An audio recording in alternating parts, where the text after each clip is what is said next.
जो पंढरपुर के निवासी हैं, पंढरपुर में रहने वाले हैं, उनको तो बड़ा गर्व होता होगा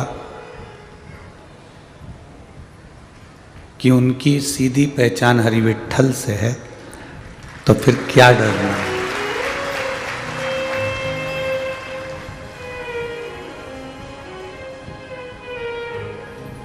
अच्छा, ये बताओ कि राष्ट्रपति से आपकी पहचान हो जाए, फिर जल मंत्री, वन मंत्री, पीडब्ल्यूडी मंत्री, विद्युत विभाग के मंत्री, इनसे तुम्हें क्या करना? कोई मतलब रहेगा क्या? बोलो तो जरा पंढरपुर वालों, रहेगा मतलब? नहीं, क्योंकि तुम्हारी पहचान राष्ट्रपति से है, तो तुम्हें इन सब विभाग वालों से कोई मतलब नहीं कि कौन विभाग वाला तुमको सम्मान दे रहा है कि नहीं दे रहा।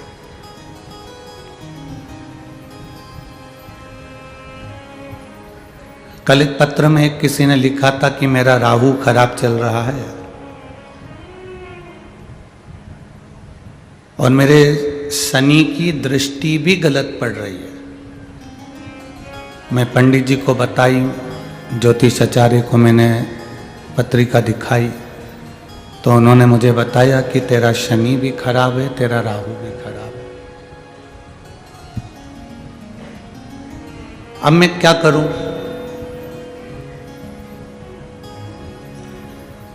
तो मेरी जीजी, पहले तो मैं हाथ जोड़ के आपको नमन करूं, मैं पत्रिका नहीं देखता और न मुझे ज्योतिषी आती है, ना मैं आपको बता सकता हूं कि आपका राहु तेज है कि केतु तेज है कि शनि तीव्र है कि मंगल तीव्र है, ये हमारे बस की बात नहीं। हम तो इतना जानते हैं कि जब राहु का शीश कटा था तो राहु शंकर भगवान के पास आया था और हाथ जोड़कर बैठ गया कि मुझे शरण में ले लो, तो शिव जी ने उसको शरण में ले लिया था। उसके बाद में जब केतु आया, केतु ने आकर हाथ जोड़े कि मुझे शरण में ले लो, भगवान ने उसको शरण में ले लिया। सूर्य नारायण भगवान के बेटे के प्राण गए तो सूर्य नारायण भगवान शरण में आ गए थे कि आप मुझे शरण में ले लो, तो उनको शरण में ले लिया। चंद्रदेव को काया का रोग हो गया था, तो चंद्रदेव को उन्होंने शरण में ले लिया। बृहस्पति के पुत्र आ गए, बृहस्पति आ गए कि मेरा अपमान हो गया इंद्र के यहाँ, मुझे शरण में ले लो, उन्होंने बुध को, मंगल को और बृहस्पति को शरण में ले लिया। शनि का पांव टूट गया, शनि के पांव में चोट लग गई, शरण में आ गए भोलेनाथ जी की कि मुझे शरण में ले लो, मेरा उद्धार कर दो, तो उनको शरण में ले लिया।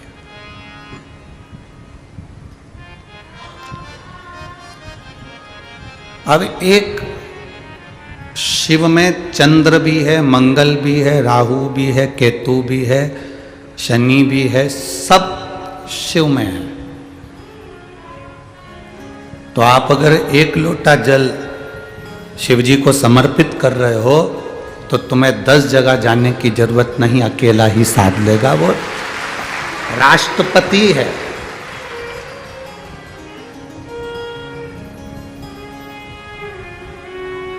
अब तुम कहो कि मैं मंगल के लिए कौन सी पूजन करूं, शनि के लिए कौन सी पूजन करूं, केतु के लिए कौन सी पूजन करूं, या मैं कौन कौन सी पूजन धारण करूं, तो ये तुम्हारी बुद्धि और विवेक का फल है।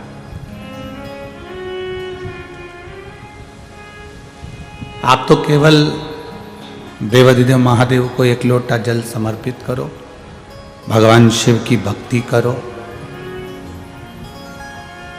हम जब एक लोटा जल देवाधिदेव महादेव को समर्पित करते हैं, जब हम एक लोटा जल भगवान शंकर को चढ़ाते हैं,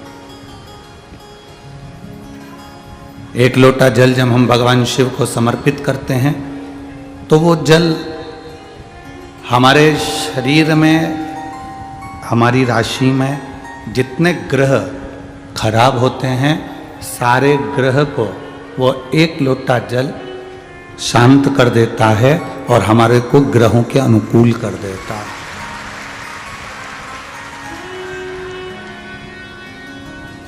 केवल एक लोटा जल।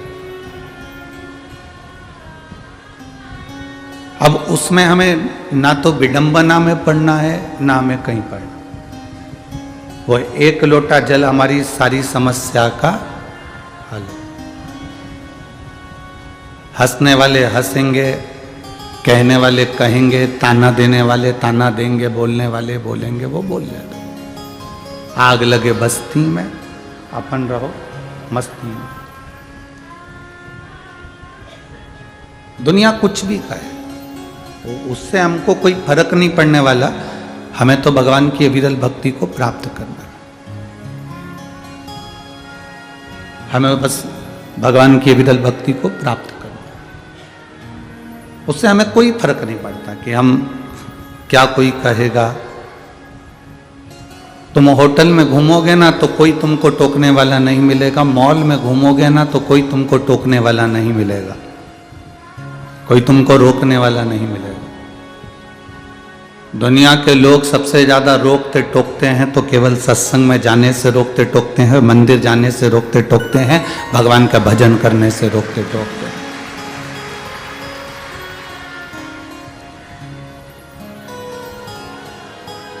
क्योंकि उनको सुहाता नहीं।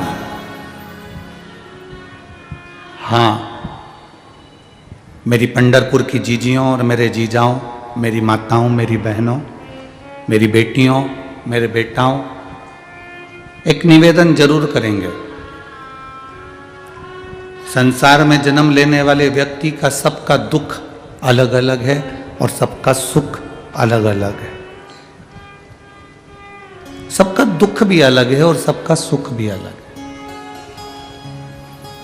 आधार कार्ड बनवाया आप लोगों ने? जम के तो बोलो।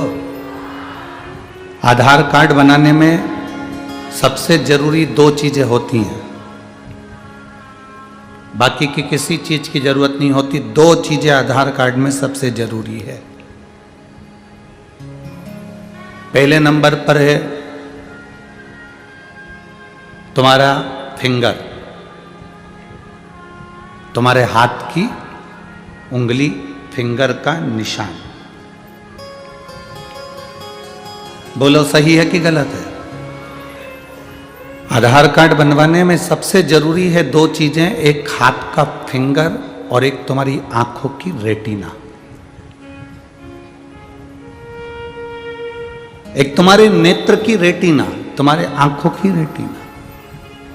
आधार कार्ड में ये दो चीजें जरूरी होती है, क्योंकि फिंगर भी सबके अलग अलग होते हैं और आंखों की रेटिना भी सबकी अलग अलग होती है। इसलिए आधार कार्ड सक्सेस होता है। नहीं तो एक जैसा नाम तो सबका है। रिटर्न थोड़ा सा बड़ा लिया। एक जैसा नाम तो सबका है। कमला कमला नाम के बहुत सारे लोग हैं, विमला विमला नाम के बहुत सारे लोग हैं, संध्या नाम के बहुत सारे लोग हैं, भानु प्रताप नाम के बहुत सारे लोग हैं, विमलेश नाम के बहुत सारे लोग हैं, कमलेश नाम के बहुत सारे लोग हैं। तो ऐसे नाम तो बहुत सारे, एक एक नाम के बहुत सारे लोग हैं। एड्रेस भी लगभग सबका मिल जाता है। एड्रेस भी सबका लगभग मिल जाता है। नाम भी सबका मिल जाता है। पर आंखों की रेटिना नहीं मिल पाती, नेत्रों की रेटिना नहीं मिल पाती और फिंगर का निशान नहीं मिल पाता।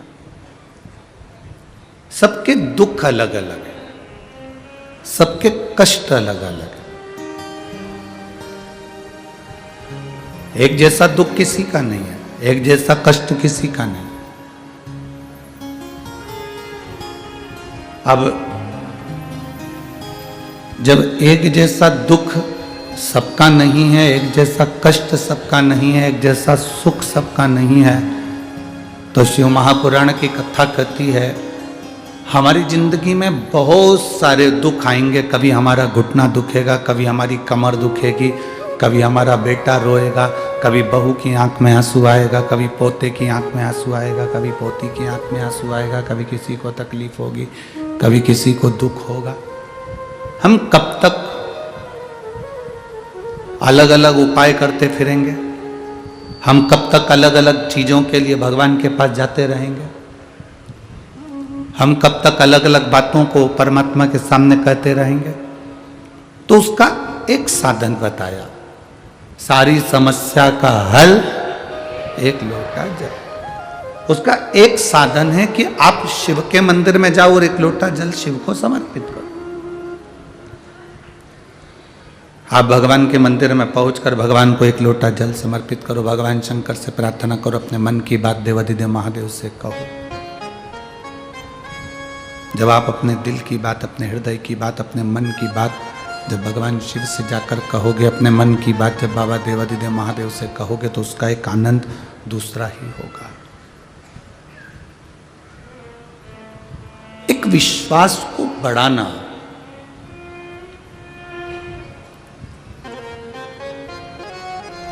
संत नामदेव जी महाराज ने संसार के लोगों को दिया क्या?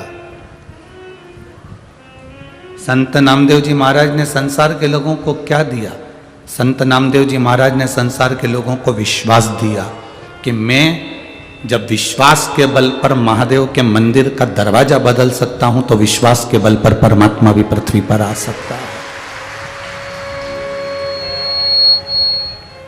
एक भरोसा, एक दृढ़ता, एक विश्वास, ये हमारे भीतर होना चाहिए।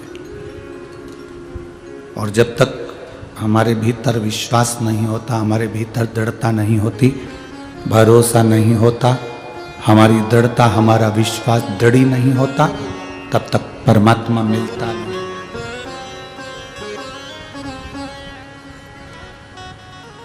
कितना विश्वास!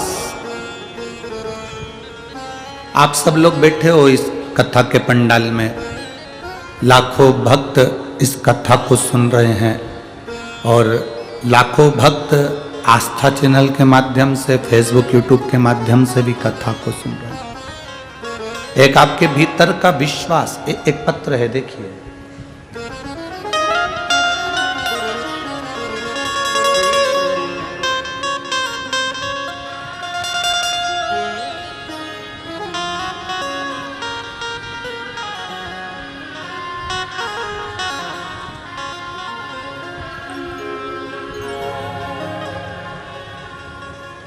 गौरी शेखर खाड़गे, पत्र लिखने वाले आप हैं, पुणे कातराज। मेरा मोबाइल नंबर ये है, जिनने लिखा है अगर वो बैठे हों तो अपना हाथ खड़े होकर हिला सकते हैं। आप ही ने लिखा, एक बार वापिस आते चलो। श्री शिवाय नमस्तुभ्यम। गौरी शंकर खाड़गे, मोबाइल नंबर मेरा ये है, पुणे कात्रस से हूँ। गुरुदेव, लॉकडाउन के समय पर इतनी तकलीफ रही, जॉब चली गई थी, सर्विस नहीं थी। कई लोग, कई महाराज लोग भी हमसे कहते हैं क्या शंकर जी पे जल चढ़ाने से या शिव जी का कोई उपाय करने से कुछ मिल सकता है? हम महाराजों के नाम तो नहीं लेंगे, पर उनका भी विश्वास शिव पर नहीं था। हमको बार बार टोकते थे कि आज शंकर को जल चढ़ाने से या शिव की पूजन करने से ऐसा हो सकता है, पर विश्वास दृढ़ होता है तो बाबा सुनता है। नौकरी चली गई थी, खाने पीने के भी तकलीफें जब आने लगी, केवल एक बार शिव महापुराण की कथा टीवी के सामने बैठकर सुनी और बाबा से विश्वास रखकर, भरोसा रखकर प्रार्थना करा, तो खुद मेरा कोई लेटर नहीं था, केवल एक फोन आया और मुझे ज्वाइनिंग मिल गई और मेरी नौकरी वापिस लग गई। गुरुदेव, मेरी बेटी जो शंकर जी को मानती नहीं थी, पर शिव जी में उसकी रुचि बढ़ी। और नीट का एग्जाम दे रही थी, निकल नहीं पा रही थी। बेटी ने कहा, माँ मैं नीट का एग्जाम दे रही हूं, क्या भोलेनाथ मुझे पास करेंगे? मैंने बेटी से कहा, वो सीओर वाला महाराज कहता है कि मेहनत पूरी करो, कर्म पूरा करो, अपनी मेहनत में कोई कमी मत करो, तो भोलेनाथ साथ जरूर देता है। तो परीक्षा की तैयारी कर, बेलपत्री में शहद लगाकर शिवजी को चढ़ा और फिर एग्जाम देने के लिए जा। मेरी बेटी ने खूब मेहनत करी, गुरुदेव जैसा आप कहते हो उसी अनुसार, पर बेलपत्री में शहद लगाकर मेरी बेटी गई, वापिस लौट कर आई, उसका रिजल्ट आया तो पहली लिस्ट में उसका कोई नाम नहीं आया। जब पहली लिस्ट में नाम नहीं आया, मेरी बेटी उदास हो गई। उसने कहा, माँ भोलेनाथ सुनते नहीं है? मैंने कहा, नहीं, शिव की कथा कहती है कि सुनता है। दूसरी लिस्ट आई, उसमें भी मेरी बेटी का कोई रिजल्ट नहीं आया, नाम नहीं आया। मेरी बेटी तीसरी लिस्ट का इंतजार करती रही और तीसरी लिस्ट जब आई तब मेरी बेटी प्रसन्न होकर कहती है, माँ मैं नीट के एग्जाम में पास हो गई और मेरे बाबा ने मेरी लाज रख ली। गुरुदेव, मैं तो आखिरी में बस यही कहना चाहती हूं कि लुटा दिया भंडार काशी वाले ने और कर दिया माला माल काशी वाले ने। शिव सुनता है, बैठो बहन, श्री शिवाय में, शिव सुनता है। केवल आपका भरोसा दृढ़ रहना चाहिए, आपका विश्वास डोलना नहीं चाहिए।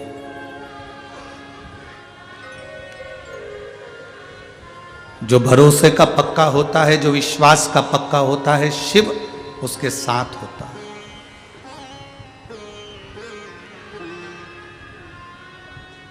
आपका भरोसा कितना पक्का है, आपका विश्वास कितना दृढ़ है। जितना जितना विश्वास दृढ़ होता है, उतना उतना शिव आपके सद करीब में होता है। जैसे उस मां ने अपनी बेटी से कहा, पहला रिजल्ट नहीं आया, कोई बात नहीं, तो शिव के मंदिर जाना मत छोड़, शंकर को एक लोटा जल चढ़ाना मत छोड़। आप कितने विश्वास लेकर बैठे हो शिव महापुराण की कथा में कि मेरा बाबा सुनेगा।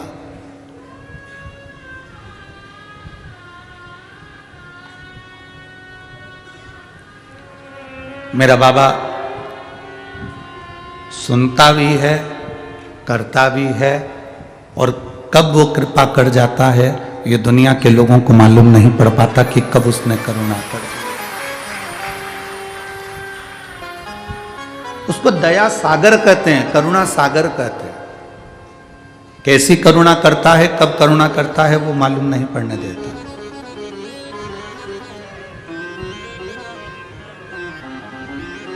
संत नामदेव जी ने अपने जीवन में करा क्या? लोगों के दिल में विश्वास दिया है। संत नामदेव जी भरोसा दिया, और बहुत जरूरी है, बहुत जरूरी।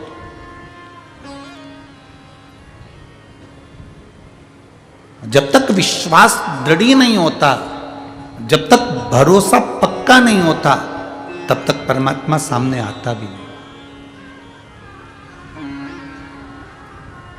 राधा जी गौलोक धाम से चंद्रभागा नदी के तट पर आई और चंद्रभागा जी से उन्होंने पूछा कि गंगा तुम्हारे दरवाजे पर झाड़ू क्यों लगा रही? चंद्रभागा जी ने एक शब्द भी नहीं कहा। राधा जी को हाथ जोड़कर चंद्रभागा जी ने कहा, बस मैं नहीं जानती पर इतना जानती हूं कि गंगा आती है, बुआरी लगाती है, झाड़ू लगाती है। चंद्रभागा कहती है, इस पंढरपुर में गंगा जी आकर अगर झाड़ू लगा रही है तो ये उत्तर तो स्वयं गंगा ही दे सकती।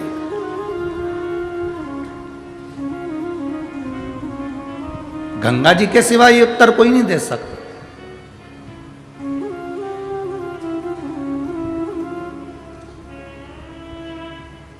हम जजमान परिवार से कहें, चाहे वो सांसद महोदय संजय जी जाधव जी हों, चाहे वो अभिजीत जी पाटिल जी हों, चाहे वो काबरा परिवार हो, चाहे तिवारी परिवार हो, चाहे कायस्थ परिवार हो, इन सबसे कहना चाहेंगे, आपको अगर बाबा ने यजमान पद पंढरपुर का दिया है तो ये आपकी पुण्य नहीं, आपके माता पिता ने कोई पुण्य पूर्वज ने करे होंगे तो उनकी पुण्याई तुम्हारे सामने है। ये उनकी पुण्याई है। पैसा डॉक्टर कह देगा ना तुमसे कि ये जांच कराओ और तुम 50,000 रुपए निकाल के जांच करा लोगे, बोलो सही है कि गलत है? कराना पड़ेगी। इतना डर जाता है व्यक्ति कि वो जांच कराना पड़े। डॉक्टर ने कहा है तुम्हें ये पैसा यहाँ लगाना पड़ेगा, ये जांच और कराओ, 10,000 की जांच करवाना पड़ेगी, चाहे उधार लाओ, कर्जा करो, पर जांच कराओ।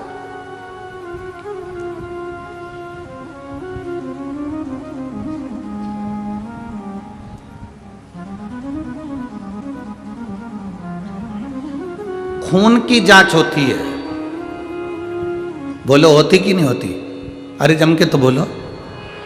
खून की जांच होती है, हार्ट की जांच होती है, ब्लड प्रेशर की जांच होती है, हर चीज की, आंखों की जांच होती है, कानों की जांच होती है, बीपी की जांच होती है, शुगर की जांच होती है, हर चीज की जांच होती है।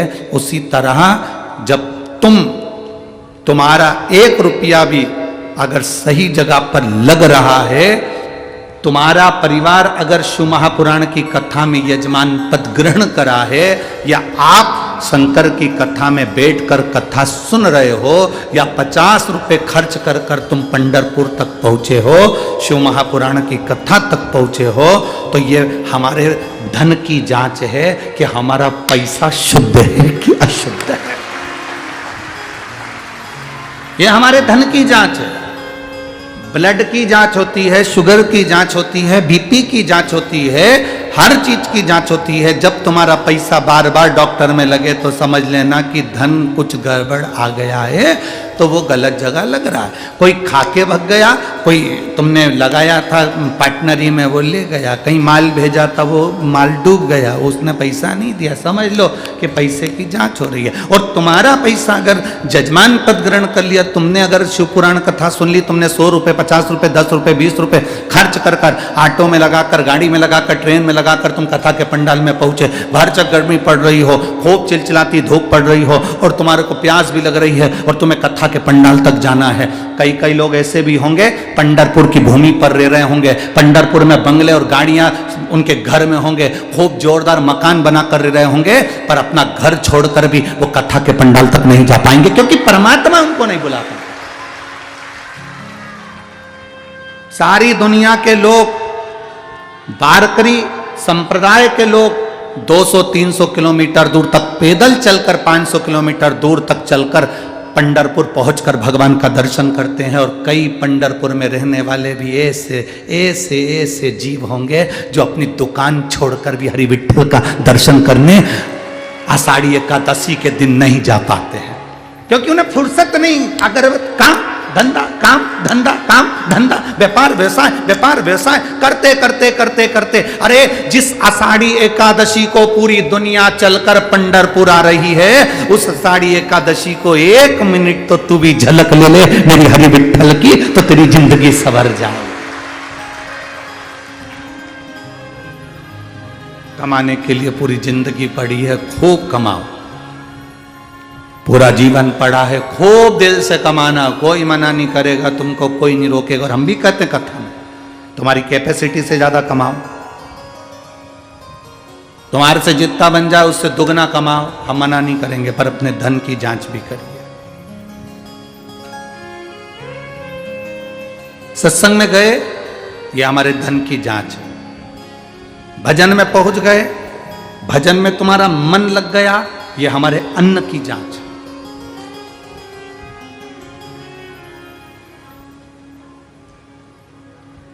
यहां सांसद महोदय बैठे हैं,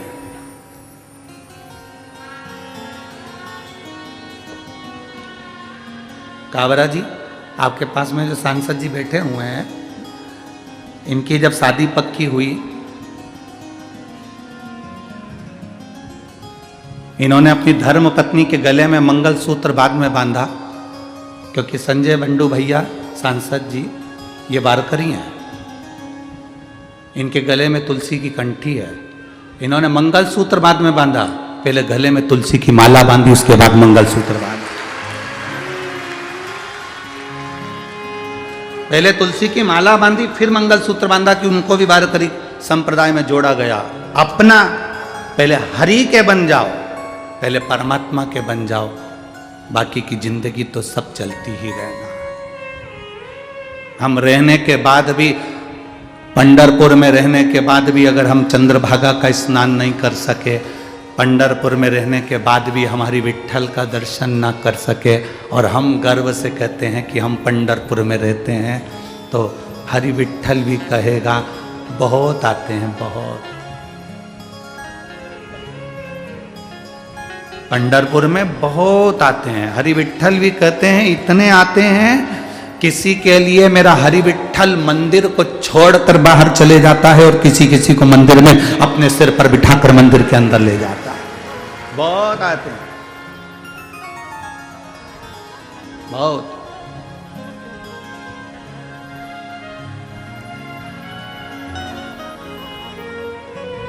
आप सब जितने भी भक्त लोग पंढरपुर की कथा में आए हैं, ये लाखों की संख्या में पहुंचे हैं, अपने अपने घर जाकर नजर उतरवा लेना, तुम्हारे ऊपर बाबा की बड़ी कृपा है जो तुम इस पवित्र भूमि तक पहुंचे हो, इस पवित्र भूमि तक पहुंचे हो। कई ऐसे होंगे उलझ गए, एक बार लोग शिव महापुराण के ट्रैफिक में उलझ जाते हैं।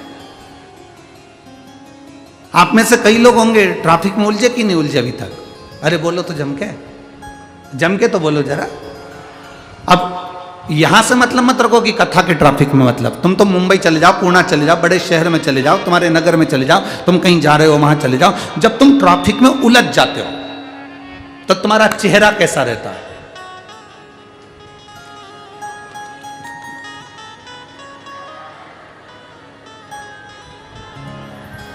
तुम जाके देख के तो आओ, आधा घंटा हो गया, जाओ जरा जल्दी जाओ। फिर वो गया, उसको भी गुस्सा, अरे आगे बढ़ा ना, तेरी गाड़ी बीच में लेके खड़ा हुआ है। जब व्यक्ति ट्रैफिक में उलझता है तो उसको क्रोध आता, बोलो आता है कि नहीं आता? जब व्यक्ति ट्रैफिक में उलझता है तो उसके मुंह से अपशब्द निकलता है, बोलो निकलता है कि निकलता? जब व्यक्ति ट्रैफिक में उलझता है तो वो डिप्रेशन में आ जाता है, अब कब खुलेगा, आधा घंटा तो हो ही गया, पहुंचना था मुझे इतनी बजे और इतना बज रहा है, जल्दी क्या करूं मैं, अब इधर भी गाड़ी, सामने भी गाड़ी, पीछे भी गाड़ी, करूं क्या, इतना उलझा पड़ा। ट्रैफिक में उलझा था, फिर धीरे से ट्रैफिक खुला, धीरे से खुला, तेरी गाड़ी आगे बढ़ी, तब तेरे चेहरे पे स्माइल आई, प्रसन्नता।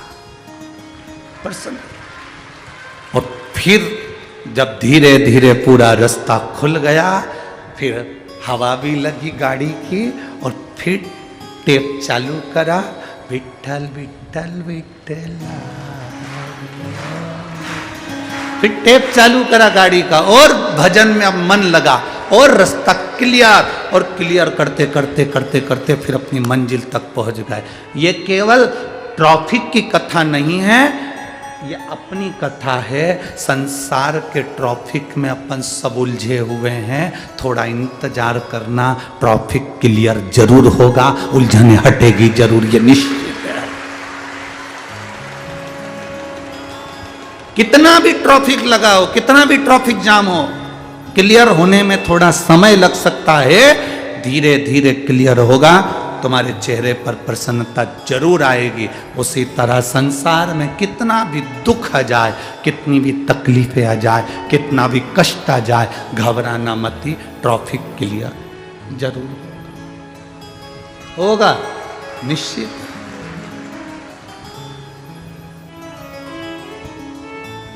दुख क्लियर होगा, निश्चित है। थोड़ा तकलीफें आई हैं जीवन में, वो मिटेगी। और अगर भोले बाबा का सहारा न होता तो दुनिया में कोई हमारा। थोड़ी उलझन एक पत्र है, देखो।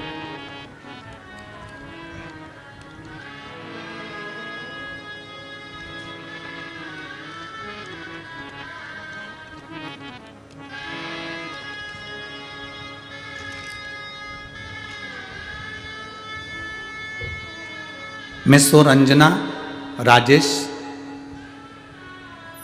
बंदमवार, नांदेड़ जिला, धोंगरा। तुम समझ गए क्या? बस अपना काम हो गया, तुम्ही को तो समझना है, बाकी के तो सब जानने दो। मिस रंजना राजेश बंदमवार, नांदेड़ जिला, धोंगरा का।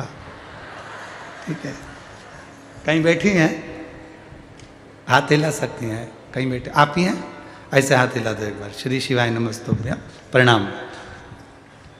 गुरुदेव, मेरा बेटा जो कि यूपीएससी की तैयारी करता है, अपने शरीर की समस्या की वजह से धीरे धीरे डिप्रेशन में चला गया था। हमने हर डॉक्टर के पास जाकर उसे दिखाया, उसका इलाज करवाया, केवल अपने नगर में ही नहीं बड़ी बड़ी शहर में ले जाकर उसका इलाज करवाया। सारे लोग बहुत परेशान हो गए, हताश हो गए, किसी के समझ में नहीं आ रहा था कि अब क्या करें, इतना डिप्रेशन में वो पहुंच गया था। उन्हीं दिनों में मेरी बड़ी बहन घर में आई थी, तो उसे मैंने अपनी सारी परेशानी बताई, तो उसने मुझे बताया कि सीहोर के प्रदीप मिश्रा कथा करते हैं, तो कथा सुन।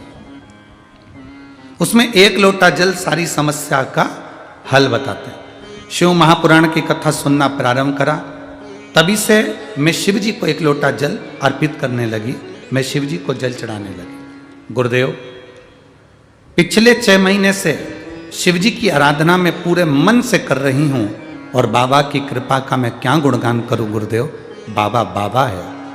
मेरे रिश्तेदार से मैंने रुद्राक्ष मंगवाया, तांबे के कलश में गलाकर शिव जी को चढ़ाकर वो जल देना प्रारंभ करा। उसी बीच में मेरे चाचा जी की तबीयत खराब हो गई, उनको भी मैंने रुद्राक्ष का जल दिया और उनका स्वास्थ्य ठीक हुआ। मैं निवेदन करना चाहूंगी गुरुदेव, बाबा की करुणा किसको कहते हैं? आज शिव जी की कृपा से मेरे बेटे को एक भी गोली दवाई की जरूरत नहीं है, और मेरा बेटा यूपीएससी क्लियर कर रहा है। ये बाबा की कृपा दृष्टि मेरे ऊपर हुई है। बधाई आपको। हर हर महादेव। एक बार वापिस हाथ हिला दो। श्री शिवाय नमस्तुभ्यं। कितनी भी समस्या, बैठिए।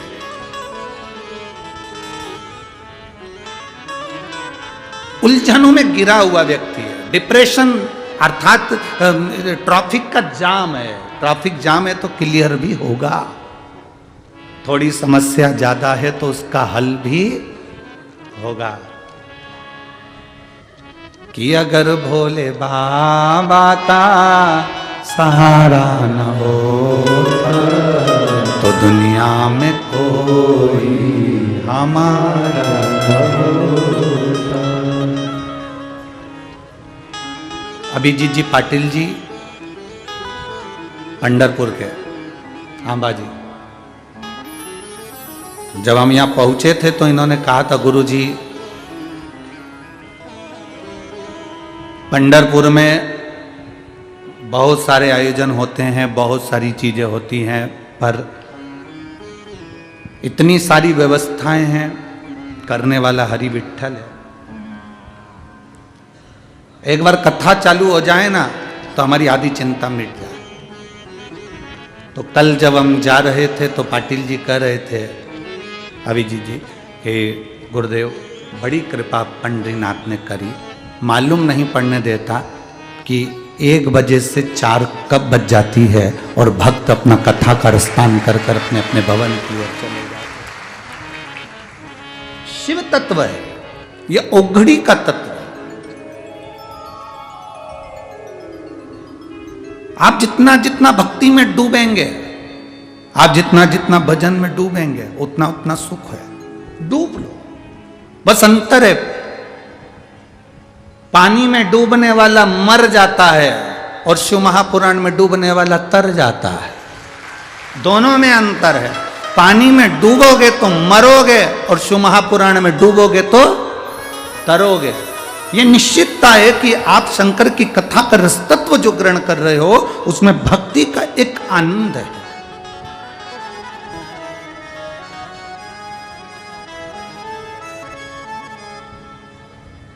ट्रैफिक कितना भी जाम हो, दुख कितना भी हो, कष्ट कितना भी हो, रोग कितना भी हो, बीमारी कितनी भी हो, तकलीफ कितनी भी हो, कितनी भी तकलीफ हो, आप शंकर जी को एक लोटा जल तो चढ़ाओ। अब कई माताएं कहती है मैं तो अभी 2 महीने से चढ़ा रही हूं, मैं 4 महीने से चढ़ा रही हूं, भगवान मेरी सुनता ही नहीं है, सुनता ही नहीं है। उसका कारण क्या है? आपने दिल से चढ़ाया ही नहीं।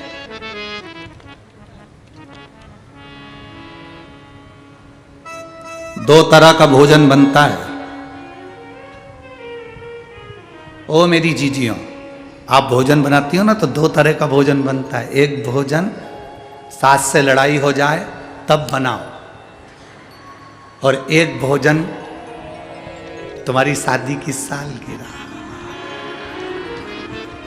खूब जोरदार सिर पे और यहां से गजरे लटक रहे,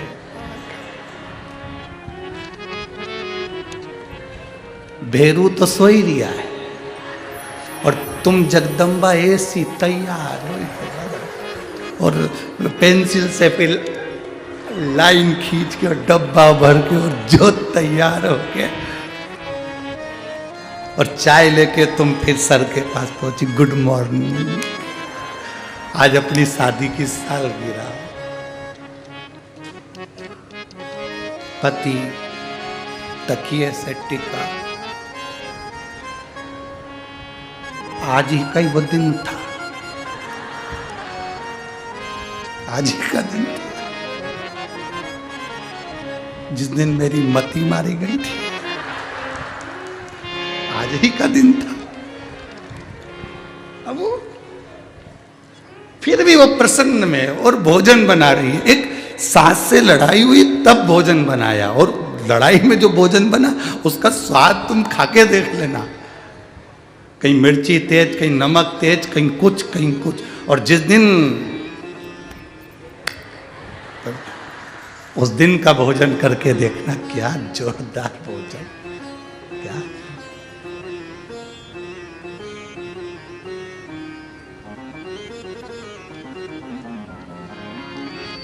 बहुत समझ वाली बात है। वो एक पति की पत्नी मर गई, आरती सज गई, ले जाने लगे, राम नाम सत्य है।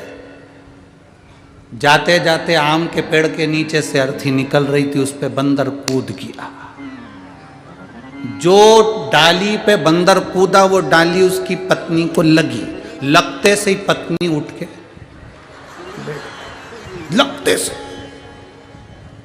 पत्नी उठ के बैठी, जिंदा हो गई। सब तो भग गए, ये समझा कि जिंदा हो गई, चले गए। 6 महीने बाद फिर मर गई, सब रो रहे थे, ये कुल्हाड़ी ढूंढ रहा था। सबने पूछा क्या हो गया? कुल्हाड़ी ढूंढ रहा हूं। क्यों? पत्नी मर चुकी है, रो, और उनको लेके चलो। नहीं, पहले आम का पेड़ कटवाओ, फिर लेके जाऊंगा, ऐसे जाऊंगा ही नहीं।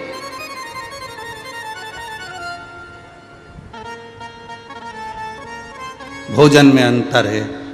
जो प्रेम से बनाया जाए वो भोजन कर कर देखोगे तो उसमें एक आनंद की अनुभूति होगी।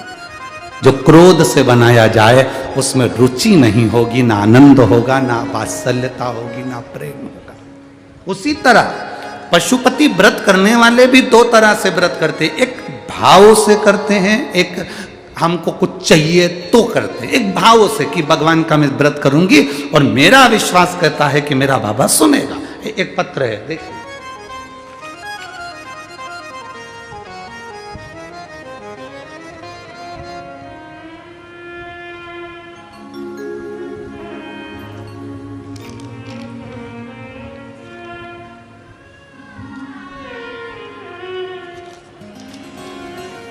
रूपाली नितिन परदेसी, तैली, मुकाम पोस्ट फलटन, जिला सतारा, मोबाइल नंबर ये है। कहीं बैठी हैं? आप ही हैं? दोनों हाथ हिला दो एक बार। श्री शिवाय नमस्तुभ्यम, प्रणाम।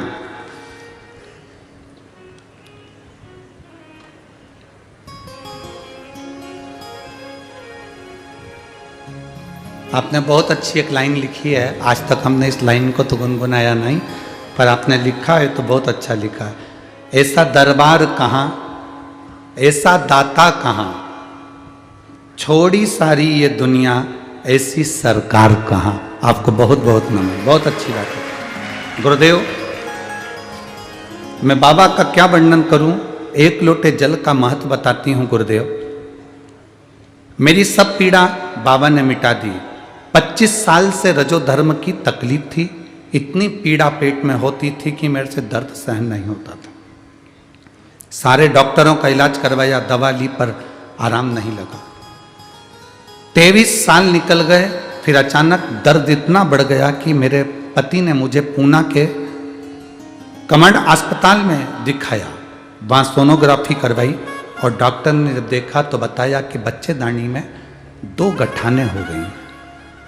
एक 4-8 की है सेंटीमीटर की, एक 4-1 सेंटीमीटर की। 2 गठान है, आपको ऑपरेशन कराना पड़ेगा। हमने कहा ठीक है, सब जांचें करवा लो, और वापस आ गए। मुझे मेरी ननंद ने कहा कि टीवी पर कथा आती है, आस्था चैनल पर सियोर वाला महाराज कथा करता है शिव पुराण की, वो आप सुनो। हमने कथा सुनना प्रारंभ करा। पहले हम शिव मंदिर नहीं जाते थे, तब हमने 1 लोटा जल चढ़ाना प्रारंभ करा। मेरी ननंद ने बोला कि तू कर, वो सियोर वाला महाराज बताता वैसा कर, मेरा विश्वास कहता है कि तेरे पेट में आराम लगेगा और गांठ में भी आराम हो जाएगा। हमने वैसा करना, जल चढ़ाना प्रारंभ करा। ऑपरेशन की तारीख आ गई। 15 जून को ऑपरेशन था और 12 जून को हमें एडमिट होना था। छत्रपति संभाजी नगर में आपकी कथा होने वाली थी। मेरी ननंद ने मुझे वहां पे कथा के पंडाल में आने के लिए कहा। मैंने 7 जून की कथा सुनी और बाबा से पंडाल में बैठ के प्रार्थना करी कि मेरा ऑपरेशन नहीं हो बाबा, मेरी पेट में जो गांठें हैं वो गल जाए, ऐसी कृपा करना। 15 जून को हमको ऑपरेशन के लिए जाना है और 12 जून को एडमिट होना है। 7 जून को हम संभाजी नगर की कथा सुनने के लिए गए। 8 जून को हम वहीं से संभाजी नगर से निकलकर सीधे सीहोर पहुंच गए और वहां से रुद्राक्ष लेकर बाबा का दर्शन कर कर हम 10 जून को आ गए। 11 जून को घर पहुंचे। 12 जून को हम फिर रुद्राक्ष का जल चढ़ाकर उसको पीकर हॉस्पिटल के लिए निकल गए। जैसे ही हम हॉस्पिटल में गए, 13 जून के दिन हॉस्पिटल में जब पहुंचे तो हमारी जांचें प्रारंभ हो गई और डॉक्टर ने कहा तुम्हारे पेट में इन्फेक्शन ज़्यादा है, इतना ज़्यादा इन्फेक्शन है इसलिए तुम्हारा ऑपरेशन नहीं होगा। ऑपरेशन टल गया, ऑपरेशन नहीं होगा। हमने डॉक्टर से कहा पेट में दर्द ज़्यादा है, तकलीफ ज़्यादा है, गठाने हो सकता है बढ़ जाए, आप ऑपरेशन कर दीजिए। डॉक्टर ने कहा इतने इन्फेक्शन में हम ऑपरेशन नहीं कर सकते। हम बाबा को नमन कर कर वहाँ से वापिस आ गए। शिवजी पे चढ़ा हुआ जल पीना प्रारंभ करा। गुरुदेव आप कहते हो पंडाल में बैठकर कथा सुनने का क्या लाभ होता है। 7 जून की कथा सुनी और आज बाबा के दरबार में बैठकर मैं नमन कर कर कहती हूँ, जैसे ही जांच कराई तो मेरी सारी रिपोर्ट नॉर्मल आई और अब मेरा शरीर ठीक है। मैं बाबा को नमन करती हूँ। बैठिए बहन, श्री शिवाय नमस्तुभ्यम। बैठिए। शिव तत्व की प्राप्ति है। क्या देगा शंभु, क्या प्रदान करेगा शिव, ये उसके ऊपर निर्भर करता। तेरी कृपा बिना ना हिले एक भी अणु, लेते हैं श्वास तेरी कृपा से तनु तनु। हे गंगाधार मुक्ति द्वार ओंकार तू, भोले ओंकार तू। आयो शरण तिहार शंभु तार तार। बखान क्या करूं मैं राखों के ढेर का, चपटी भभूत में खजाना कुबेर का। हे गंगाधार मुक्ति द्वार ओंकार तू, भोले ओंकार तू। आयो शरण तिहारी शंभु तार। शिव क्या देता है, शंकर क्या कृपा करता है। जहां जहां शिव महापुराण की कथा होती है, हम वहां लोगों से कहते हैं ये शिव महापुराण की कथा नहीं है, ये शंकर भगवान अपनी झोली का पूरा खजाना लेकर आते हैं और आपके नगर में लुटा कर जाते हैं। जो बटोरने वाला होता है वो बटोर लेता है, जो बटोरने वाला होगा वो बटोर लेगा, जो रखने वाला होगा वो रख लेगा, जो लेने वाला होगा ले लेगा। वो जैसे माताएं भजन गाती ना, राम नाम के हीरा मोती में बिखराऊं, गली गली ले लो रे कोई राम का प्यारा, शोर मचाओ।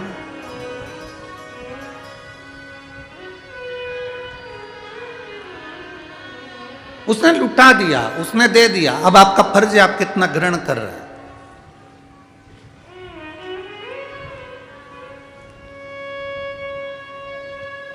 शिव महापुराण में संवाद आता है विद्येश्वर संहिता में,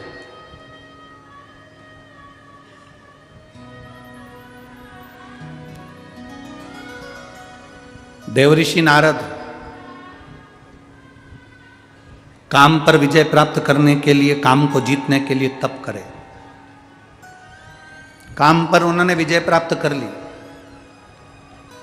सबसे पहले विजय प्राप्त कर कर वो कामदेव पर विजय प्राप्त कर कर शिव जी के पास गए, क्योंकि शंकर भगवान की समाधि कामदेव ने तोड़ दी थी। वो कामदेव ने समाधि तोड़ी थी, इसलिए सबसे पहले उनके पास गए कि तुम काम को नहीं जीत पाए, मैंने काम को जीती। शिव जी ने हाथ जोड़कर देवऋषि नारद से कहा कि आप काम को इसलिए जीत लिए क्योंकि आप देवऋषि नारद हो। संत, साधु, गुरु, सन्यासी, तपस्वी, साधक, उपासक ये कुछ भी जीत सकते, मना नहीं है। हम आपको प्रणाम करते हैं कि आपने काम को जीत लिया। शिवजी ने नंदी से कहा कि एक रुद्राक्ष की माला लाओ। रुद्राक्ष की माला शंकर भगवान ने देवऋषि नारद के गले में पहना दी।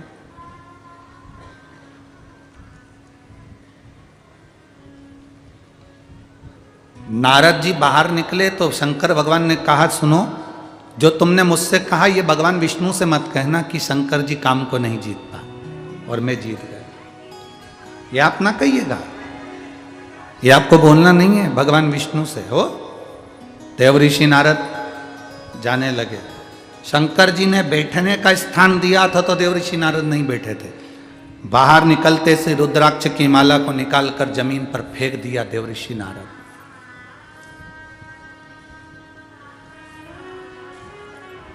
कई लोगों के हृदय में भ्रम रहता है, कई लोगों के हृदय में एक भ्रम है, तुलसी की माला पहने तो रुद्राक्ष की माला पहने कि नहीं पहने। रुद्राक्ष की माला पहनते हैं तो तुलसी की माला पहने कि नहीं पहने।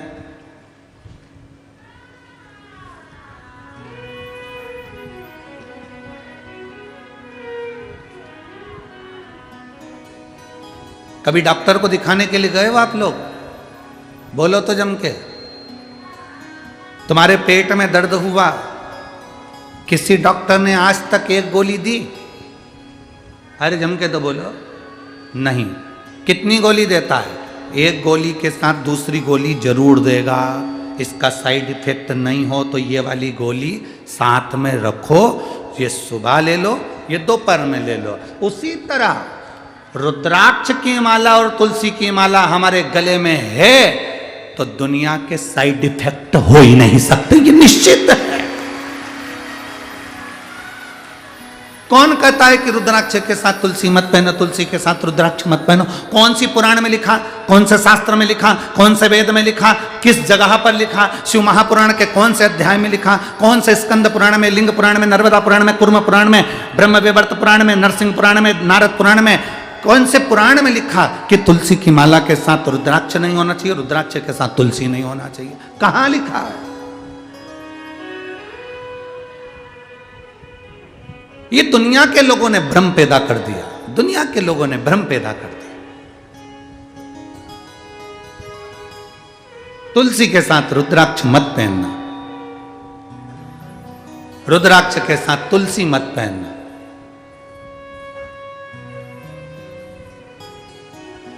हम तो अंदर से लेकर बाहर तक रुद्राक्ष और तुलसी धारण करते हैं, चाहे जो उस रुद्राक्ष और तुलसी एक, वो कहते हैं ना कि भगवान को भोग लगाओ ना तो उसमें तुलसी का दल डालना जरूरी है। बिना तुलसी के भगवान भोग स्वीकार करते हैं क्या? जम के बोलो जरा। नहीं, जब बिना तुलसी के भगवान भोग स्वीकार नहीं करते तो तुम्हारे तन पर तुलसी की माला नहीं होगी मरते समय, तो तुम्हें स्वीकार करेगा? करेगा नहीं। और जब तुम्हारे गले में एक रुद्राक्ष पड़ा होगा, जब तुम्हारे गले में एक रुद्राक्ष की माला होगी या रुद्राक्ष पड़ा होगा, तो बैकुंठ तुम जाओगे तो तुम्हें महादेव अपने नंदी पर बिठाकर अपने साथ लेकर बैकुंठ तक जाते हैं। केवल ऐसे ही पैदल चलकर बैकुंठ नहीं चले जाओगे, तुम्हें महादेव नंदी पर बिठाकर, नरसिंह भगत की कथा आती है लेकर गए, नामदेव जी की कथा आती है, औंडा नागनाथ में भगवान शंकर नामदेव जी के लिए प्रकट होकर उनके गले में रुद्राक्ष डालकर गए। पंडरनाथ की कथा आती है, जब देवाधिदेव महादेव मिलने के लिए हरि विठ्ठल से आए तो भगवान शंकर ने देखा, भगवान नारायण ने देखा, हरि विठ्ठल ने देखा, पहला वार करी, पहला जिसने वारी करी वो पहला वार करी थे भगवान शंकर। जब दरवाजे पर आए तो शिव जी प्रसन्न, भगवान नारायण प्रसन्न थे, उन्होंने अपने गले की तुलसी की माला निकालकर स्वयं शंकर भगवान के गले में डाल दी। तुम में भेद, हम में भेद, संसार में भेद हो सकता है, पर परमात्मा में कभी भेद नहीं हो सकता। ये तो दुनिया के लोगों ने अपने अपने एक स्त्रोत बना रखे हैं। राम जी, शंकर जी के मंदिर मत जाना, शंकर जी का प्रसाद मत खाना, शंकर जी के मंदिर में जल मत चढ़ाना, शंकर जी को स्त्री स्पर्श नहीं करे। अगर शंकर जी को स्त्री स्पर्श नहीं करे तो पार्वती क्यों शिव जी की पूजन करे?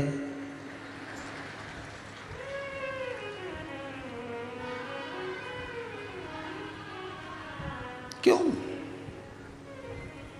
अगर स्त्री स्पर्श नहीं करे तो बाबा घृष्णेश्वर की कथा कहती है, 12 ज्योतिर्लिंग में से एक ज्योतिर्लिंग घृष्णेश्वर ज्योतिर्लिंग। सुधर्म नाम के ब्राह्मण की 2 धर्म पत्नियां थी, सुदेहा और घूष्मा। घूष्मा के गर्भ से बच्चा हुआ, उसने सुदेहा को दे दी अपने पति के कहने पर। सुदेहा ने उस बच्चे को बड़ा करा, पाल पोस के बड़ा कर उसकी शादी कर दी, उसकी बहू आ गई। बहू को मालूम पड़ा कि मेरी असली सास तो घूष्मा है। सुदेहा को पूछना बंद कर दिया। सुदेहा को क्रोध आ गया, उसने अपने बेटे के टुकड़े टुकड़े कर दिए, ले जाकर तालाब में पटक दिए। घोषमा का नियम था, शंकर भगवान के शिवलिंग की पूजन करती थी और पूजन कर कर उसका विसर्जन करती थी।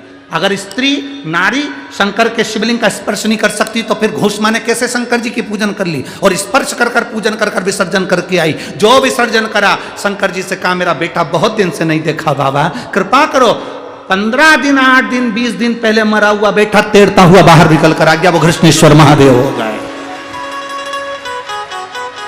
वो घृष्णेश्वर महादेव हो गए। जरा विचार करिए, कौन कहता है कि नारी शिव जी का पूजन नहीं कर सकती? माता सीता ने शंकर भगवान का पूजन करा, माँ कौशल्या कैकेयी सुमित्रा शिव जी का पूजन करती हैं, माता यशोदा शंकर का पूजन करती हैं, यशोदा जी की माँ भगवान कृष्ण की नानी पाटला देवी शंकर जी का पूजन करती हैं,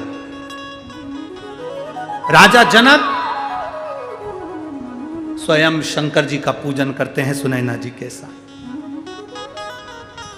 शिव आराधना हमारे जीवन का एक आनंद है। उन्होंने रुद्राक्ष की माला को फेंक दिया। देवऋषि नारद ने फेंका, नंदी ने उठा लिया। नंदी उठाकर शिव जी के पास गए। ये माला, शिव जी ने कहा ये माला तो मैंने नारद जी को दी थी, तुम्हारे पास ये माला कैसे आ गई? जमीन पर पड़ी थी, जमीन पर पड़ी। ठीक है,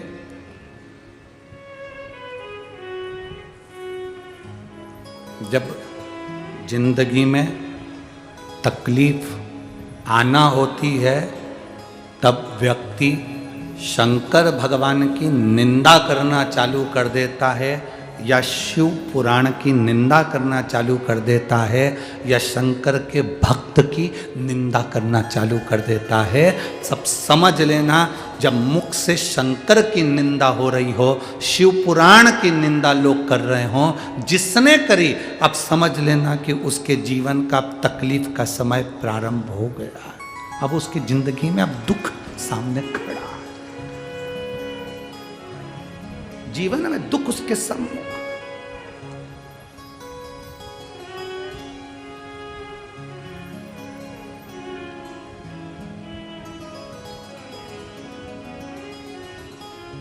जैसे ट्रेन का सफर करने वाले को दरवाजे के पास की सीट मिलती है तो सबसे ज़्यादा तकलीफ का सामना करना पड़ता है। जो जाए वो दरवाज़ा खोल के चले जाए, सर सर करके हवा आए। बोलो सही है कि गलत है? जो आए वहीं पर खड़ा हो जाए, धक्के दे। उसी तरह जैसे कि मकान जो बनते हैं, उस मकान में जो कॉर्नर का मकान होता है उसमें भी तकलीफें रहती है। ये नियम, जैसे हवा के प्रेशर पड़ता है दरवाजे पर, तो दरवाजे पर पड़ता है तो वहीं बैठे हुए व्यक्ति को तकलीफ भोगना।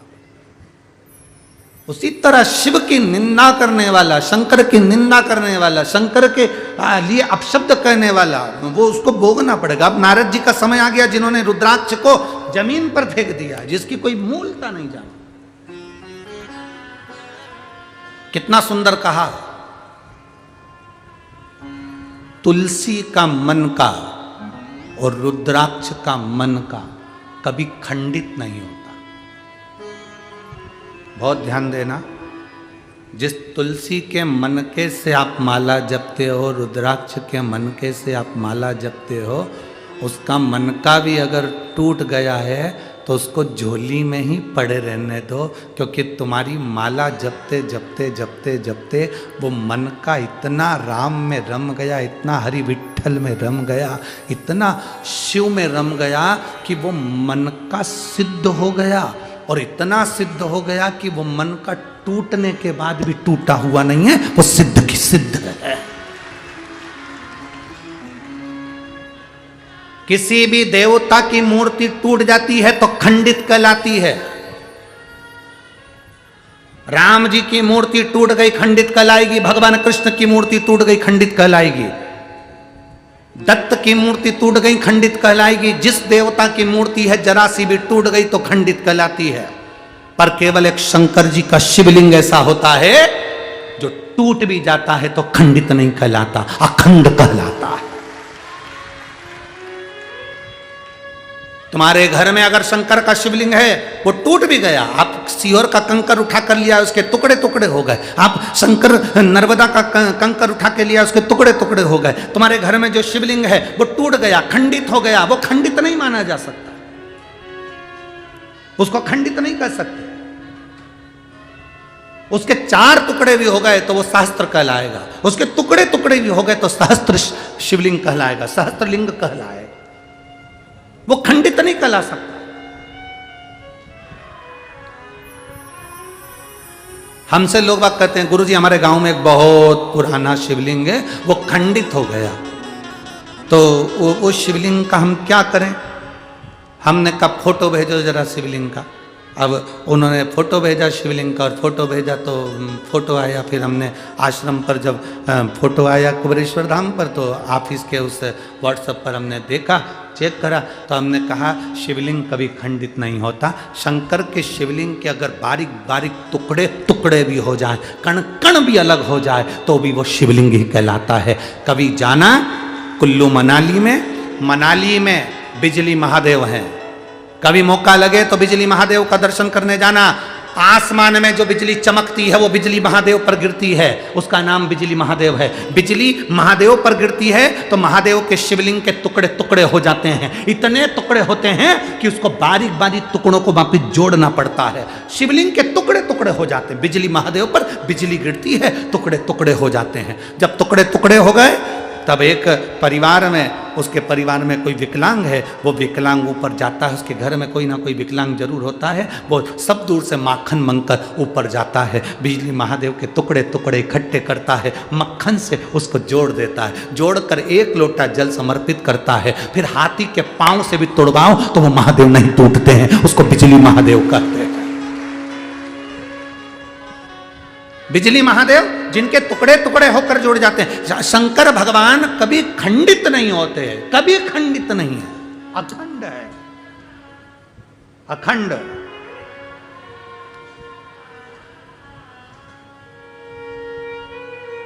आपके घर में कोई शिवलिंग है, वो खंडित हो गया, आप उसे खंडित मत मानना, उसकी सेवा करो, पूजन करो, आराधना करो, फल देगा।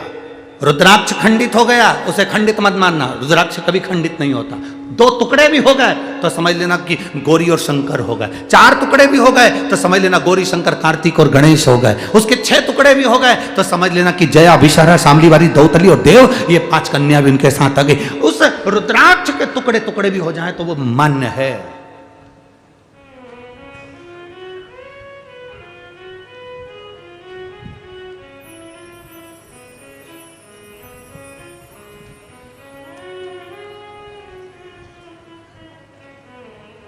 सीहोर में कुबेरेश्वर धाम पर जो रुद्राक्ष मिलता है उसमें अगर थोड़ा सा भी रुद्राक्ष, कई माताएं कहती है ये खंडित है। अब उनको समझाने वाला कौन समझाए, ये तो खंडित है, भैया हमको दूसरा दे दो। उनको समझना चाहिए रुद्राक्ष शिवलिंग कभी खंडित नहीं होता, वो अखंड है। सबके जाने की कथा है, राम जी के बैकुंठ जाने की कथा है, कृष्ण भगवान के जाने की कथा है, सारे देवताओं के जाने की कथा है। आपने कभी शंकर जी के जाने की कथा सुनी क्या, कि शिव जी इस पृथ्वी को छोड़ के चले गए? नहीं, अखंड।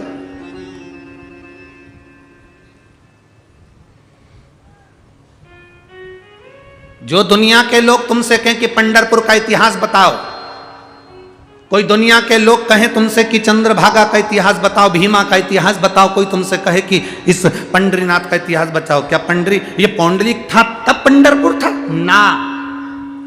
जो कहते हैं कि पौंडलिक आए और पंडरीनाथ तब आए, तो ये इतिहास नहीं।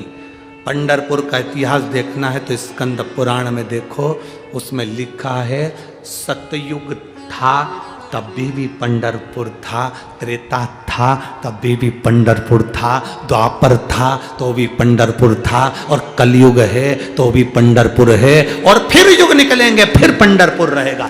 क्यों? उसका कारण क्या है? क्योंकि जिस स्थान पर देव अधिदेव महादेव रहते हैं, जिस स्थान पर शंकर रहते हैं, वो स्थान कभी समाप्त नहीं होता। उज्जैनी कभी समाप्त नहीं होती, काशी कभी समाप्त नहीं होती, घृष्णेश्वर कभी समाप्त नहीं होता, भीमाशंकर कभी समाप्त नहीं होता, केदारेश्वर, पूरे केदारेश्वर में त्राही त्राही मच जाए, चाहे बिल्डिंगें गिर जाए, चाहे दुनिया तहस नहस हो जाए, तो भी केदारेश्वर अटल की अटल रहता है, वो टूटता ही नहीं, वो टूटता नहीं, वो बिखरता नहीं, वो अखंड है। सोमनाथ जिस पर लोगों ने आक्रमण करा, सारा तोड़ दिया, फिर अखंड हो गया, फिर अखंड। शिव कभी समाप्त नहीं हुआ। तो पंडरीनाथ लोग कहे पंढरपुर का इतिहास क्या? पंढरपुर का इतिहास ये कहता है शिव पुराण का कि पंढरपुर आज का नहीं, पंढरपुर में हरि विठ्ठल महादेव दोनों विराजमान है। जहां शिव है वो कभी समाप्त नहीं हो सकता, वे अखंड है, अखंड है।